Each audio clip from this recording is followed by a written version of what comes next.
देह दुबराई हो, देह दुबराई, देह आगुराई पर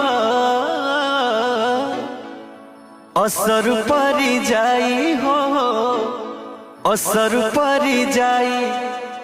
मन लगा लिह देवरू से बात करके, कुछ मजाक करके, कुछ मजाक करके। किरो वाला से रानी तोहार देह दुबराई हो, देह दुबराई।